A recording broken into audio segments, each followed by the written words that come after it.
Всем мира, друзья! Сегодня о башкирских восстаниях в начале 18 века. Алга.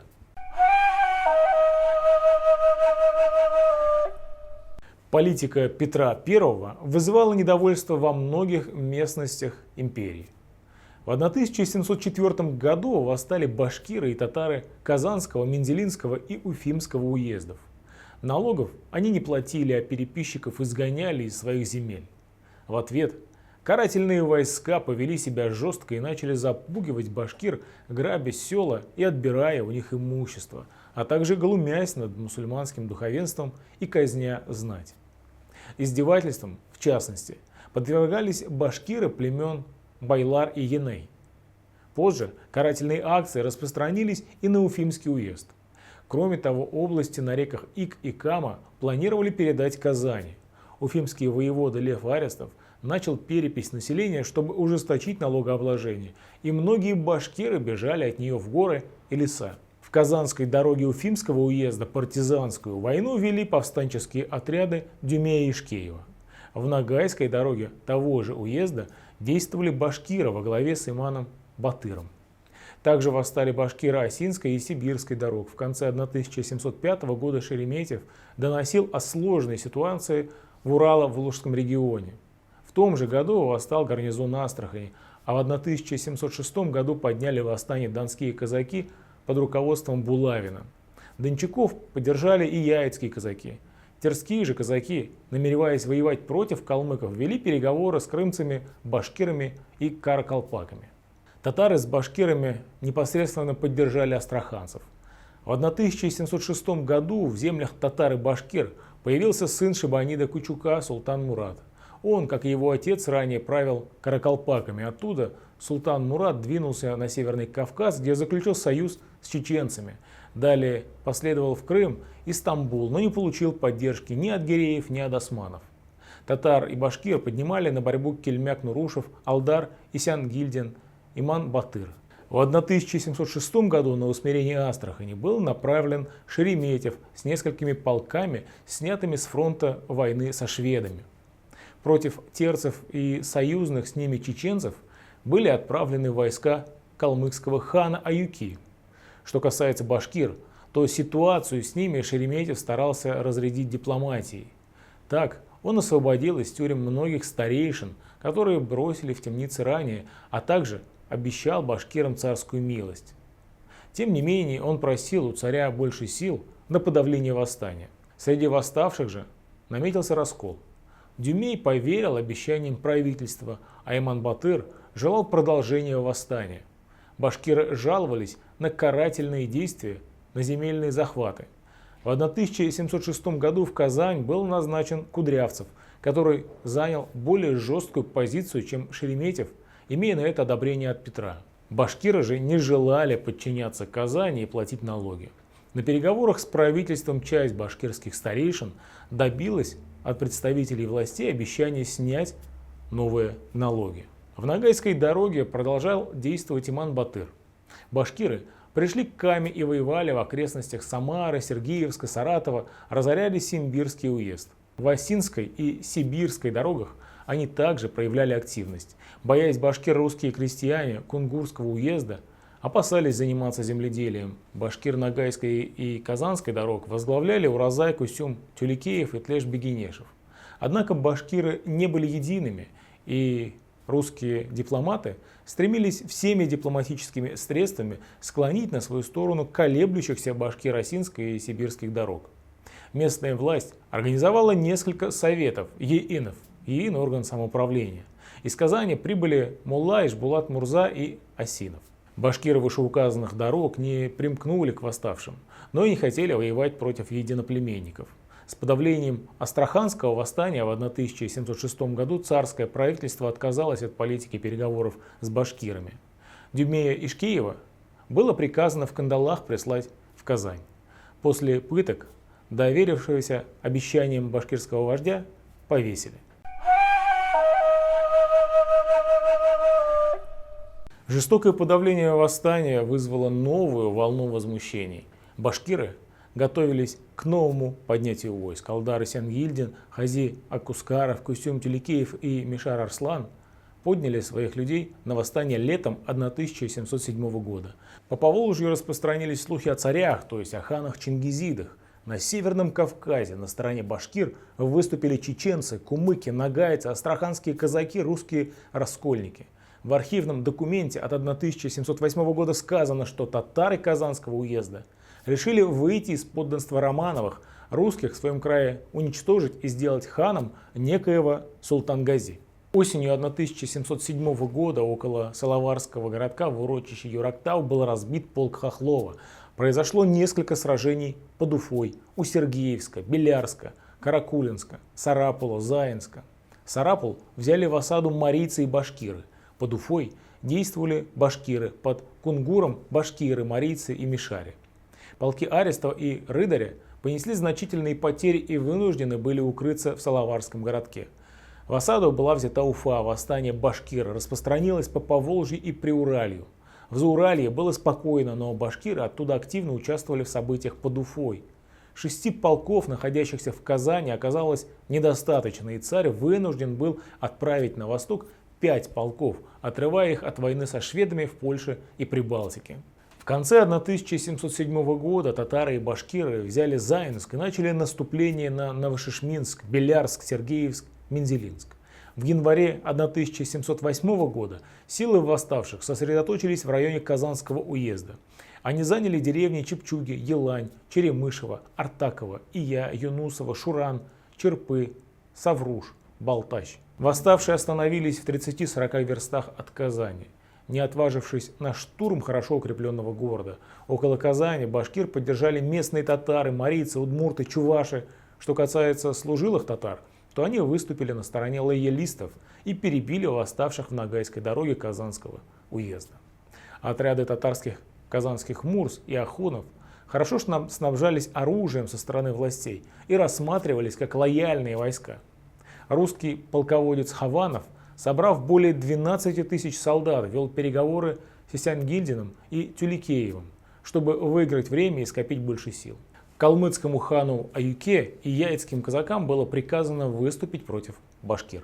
Восставшие были вынуждены отступить за Вятку и Каму. Достигнув Елабуги, Хованский снова вел переговоры. Татары начали присягать царю, но борьба отдельных их групп в восточных местностях Татарстана продолжалась в 1709 и 11 годах. Основной базой восставших была, конечно, Башкирия, особенно Зауралье и район Кунгура. В 1708 году отряд Кусюма разорил Илбахтин монастырь, села Елань, Черемышево, Тараево, Казанской дороги Уфимского уезда. Якуб Кульметьев разорил Черемышево и Имитевского. На Северном Кавказе же действовал отряд Султан-Мурата, который вместе с чеченцами, нагайцами и кумыками взял город Терек. Потом они решили идти на Астрахань, но Аюка направил на Терек 3000 своих воинов, а из Астрахани выступили 1200 солдат и 650 нагайцев. Русские отвоевали город, а Султан Мурат попал в плен. Действия башкир на Северном Кавказе нашли отражение в калмыцко-османской дипломатической переписке. Так, в архиве османов сохранились 2 письма на османо-турецком языке. В первом из них после вежливого обращения говорится, что к османам от калмыков прибыл нагаец Мухаммед Салихбек. Говорится, что турки обязуются быть друзьям хана и врагами его врагам. Отмечались близость улусов Крымского вилаята и калмыцким владением, предписывалось сохранять мир и добрые отношения с крымским ханом Давлет-Гиреем II и его народом, чтобы получить одобрение у султана. Послом, доставившим послание Аюке, был Пехлеван Кулыбай. В конце письма приводится список подарков, доставленных калмыками в Османскую империю. Во втором письме Аюка через того же посла Кулыбая отправил ответное послание. Сначала он отмечает, что получил удовольствие от того, что его посол был принят и ему была оказана честь, а потом уже в деловом тоне говорит, что один из иштеков, которые были под властью московского правителя, совершил поход на реку Итиль, известную как Терек, и захватил внешнюю часть местной русской крепости. Однако не мог взять внутреннюю часть и попал в плен, и московский царь его казнил. Тогда каракалпаки, казахи и племя иштеков объединились, а султаном Иштеков был провозглашен правитель из каракалпаков. Говорится, что три народа заключили договор о набеге на русских и на войну с ними на протяжении 15 лет. Тогда к Аюке прибыл московский посол, просивший помощи против иштеков, но Аюка отказал ему. Второй посол требовал удержать иштеков от набегов на московское государство, и с этим требованием Аюка не согласился. Он говорил, что русские убили султанов иштеков, и пока между ними и русскими кровная вражда, калмыки не могут оказать помощи русским, поскольку они с этими народами общего происхождения. Указывалось, что Аюка даже помог иштекам, отправив им помощь войска, и 40 тысяч русских потерпели поражение от иштеков на льду реки Итиль. Все известия об этом Аюка приказал передать османам. Калмыцкий правитель доводил до ведома турок, что он пребывает в полном согласии с Давлет-Гиреем II и что крымский и калмыцкий хан выдают своих воров друг другу. Говорилось, что когда Аюка отправил посольство к султану, у калмыков находились послы от иштеков, казахов и каракалпаков. Сообщалось, что 4 народа при желании султана готовы выступить против русских.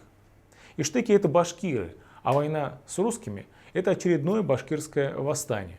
Аюка тенденциозно преувеличил роль калмыков в этом событии и свою лояльность к османам. Целью посольств было обеспечить альянс с османами. Калмыцкий хан несколько лукавил. Он действительно сначала не послал войско в Башкирию, но на Северном Кавказе, где султан Мурат задел его интересы, оказал помощь русским в войне против тюрков, горцев и казаков. Русским, чтобы успокоить Волго-Уральский регион, пришлось пойти на уступки. Они вывели сборщиков налогов и заявили, что царь дарует восставшим прощение. Вожди восставших — башкиры Алдар, Кусюм, Мурза, Абыс, Исмаил, Хусейн, татары Ирмяк, Мемет, Юбраш, удмурт Никита, Мариец, Кызылбай — вели переговоры с русскими в селе Савруш. Они затянулись на месяц и не привели к каким-либо конкретным результатам. Эта пауза нужна была Хованскому, чтобы собрать войска, которые потом разбили восставших у Елабуги. Последние после поражения у Елабуги вели в 1708 году бои в районе Самары, Сергеевска и Белярска. Весной 1708 года повстанцы начали вооруженную борьбу в Зауралье. Восставшие действовали около Чемлякской, Чусовской и Уткинской слобод и грабили окрестные села. Потом борьба развернулась у Торговишского и Ильинского острожков. Активизация башкир объясняется тем, что правительству пришлось перекинуть часть сил против донцов, чтобы не допустить соединения войск Булавина и башкир. Посол Великобритании в России Чарльз Уитфорд указывал, что донцы двигаются к Саратову для соединения с башкирами. Кроме того, часть донцов во главе с Игнатом Некрасовым напали на калмыков. В связи с этим Петр приказал Хованскому и Кудрявцеву решить башкирский вопрос. В мае 1708 года башкирские старейшины явились с повинной. Хованский же приказал собирать налог по старому окладу, то есть до времен правления в крае воеводы Сергеева. Башкиры клялись в верности на Коране. В заключении мира, помимо военной мощи регулярного войска, сыграли свою роль и медлительность казахов, а также оказание Самаре помощи со стороны яицких казаков. В 1708 году активность башкир спала, только часть из них во главе с Кусюмом продолжала борьбу. Осенью к нему и Алдару на Гиины начали собираться старейшины, недовольные насилием и грабежом со стороны казанской администрации Кудрявцева. В конце 1708 года башкиры блокировали Уфу. Приблизительно в то же время они заключили союз с каракалпаками. Однако ситуация была сложной, поскольку правительственные войска уже разгромили донцов, а в Казани уже были значительные силы лоялистов. Среди русских распространились сведения, что на них движется Кучук-хан во главе 40-тысячного войска. Некоторые говорили о сыне этого хана с 2 туменами. Достоверно же известно, что пришло 80 человек с родственниками хана. Позвали каракалпаков Алдар и Уракай. В Зауралье действовал Абадан. В 1709 году Гази вместе с Алдаром были в землях Юрматы около Уфы. Однако среди башкир снова наметился раскол. Алдар хотел продолжить войну, а Кусюм стоял за примирение с русскими. В конце марта 1709 года башкиры Казанской дороги Уфимского уезда приняли присягу русским и шартовали им. Однако разгорелось новое восстание в Зауралье. Туда бежали Алдар, Чагы Яргалов и Рысмаханбет. Они воевали у русских слобод края. Башкиры и каракалпаки делали попытки овладеть Белоярской слободой, но были отброшены. Они также воевали по рекам Исити и Тече. В мае 1709 года был атакован Кунгурский уезд. Попытка русских мобилизовать против них башкир Казанской и Сибирской дорог была неудачной. Кусюм же просил Апраксина направить против восставших казаков и калмыков. Многие русские заводы в Зауралье оказались в осаде. В бою на озере Чебаркуль 13 августа 1709 года напавшие на русские отряды башкиры понесли существенные потери. К осени 1709 года отряд каракалпаков ушел домой, башкиры продолжали воевать в Зауралье. Они нападали на Каменский завод и Камышловскую слободу, а также на другие заводы и поселения. Также было неспокойно в Кунгурском уезде. Зима 1709-10 годов была временем затишья и подготовки к продолжению восстания. Башкиры Осинской дороги Уфимского уезда и сибирские башкиры просили каракалпаков о помощи. В свою очередь, сибирские воеводы просили помощи у царя. Зимой 1710 года сибирский воевода организовал поход против башкир, который, однако, принес скромные успехи. Весной 1710 года башкиры нападали на Белоярскую и Аламирскую слободы, Утузский завод. В июле того же года Аюка прислал 5000 калмыков для подавления восстания. Восстание пошло на спад, и большинство башкир сложило оружие. Алдар Исянгилдин и Уракай Юлдабашев прекратили борьбу. Последний всплеск восстания произошел в 1711 году, когда восстали башкиры Ногайской и Казанской дорог. Им на помощь пришли каракалпаки. Совместными усилиями они совершили поход на Уфу. Аюка просил у Апраксина помощи против восставших. Вскоре восстание также было подавлено.